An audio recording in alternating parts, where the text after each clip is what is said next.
From being the bee in Apartment 23 to the super strong Jessica Jones, Krysten Ritter is a delight whatever show or movie she's cast in.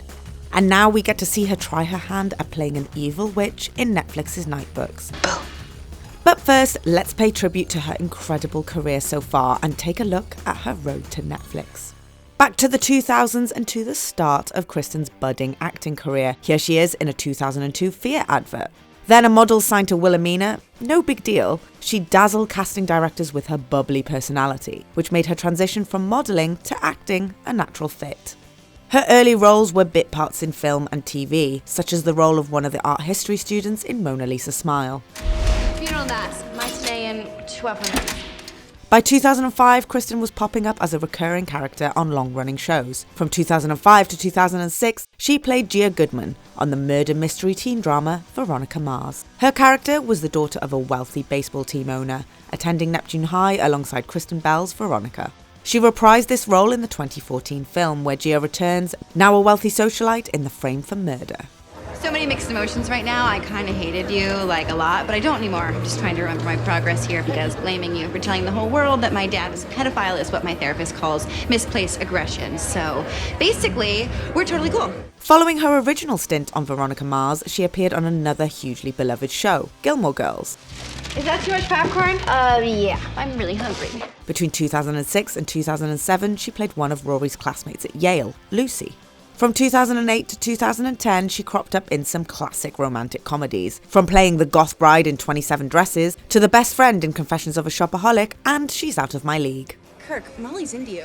And here's one you'll remember if you're a big fan of Gossip Girl. In 2009, there were plans for a potential spin-off prequel series about young Lily Vander Woodson's life in the 1980s. An episode in the second series of Gossip Girl served as a backdoor pilot, with Krysten playing Lily's rebellious older sister, Carol Rhodes.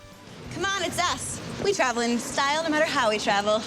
Arguably, her breakout role was as Jane Margolis in Breaking Bad. Because what I know about you, high school teacher turned drug dealer with a brother-in-law in the DEA, that'd make one hell of a story. National news, I'll bet.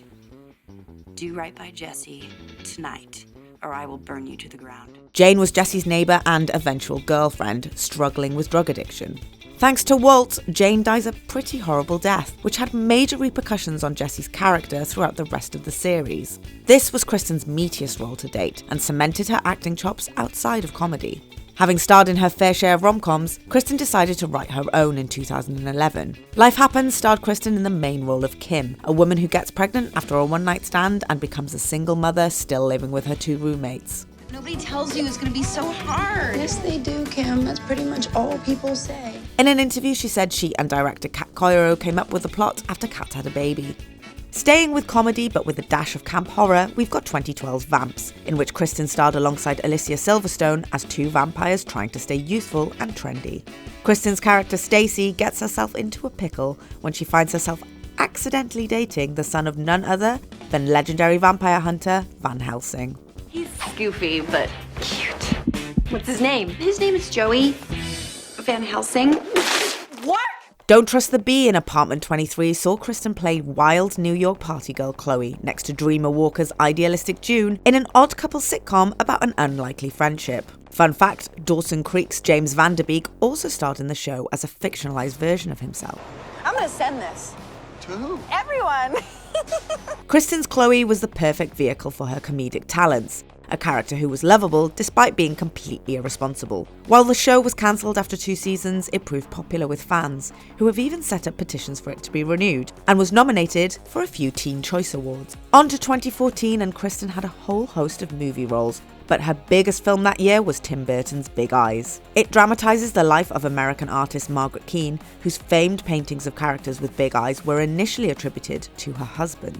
Playing the outspoken Deanne, Krysten fulfilled her goal of working on a Tim Burton movie with this role, telling Nylon it was a total dream come true. Strange, you know, Walter doesn't really strike me as a cute, hungry kitten type. And in 2015, we got to see Krysten on Netflix for the first time as the incomparable Jessica Jones.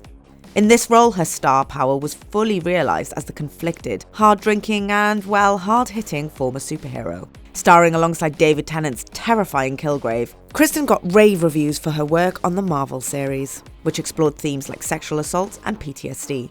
Come back here! She also directed an episode in the final series of the show. In 2017, she starred in The Defenders, where Jessica Jones teams up with Luke Cage, Iron Fist, and Daredevil. Bulletproof, blind ninja, whatever it is you are. Classy. Another Netflix role she reprised was that of Jane from Breaking Bad in a surprise flashback cameo at the end of 2019's El Camino. I've gone where the universe takes me my whole life. It's better to make those decisions for yourself.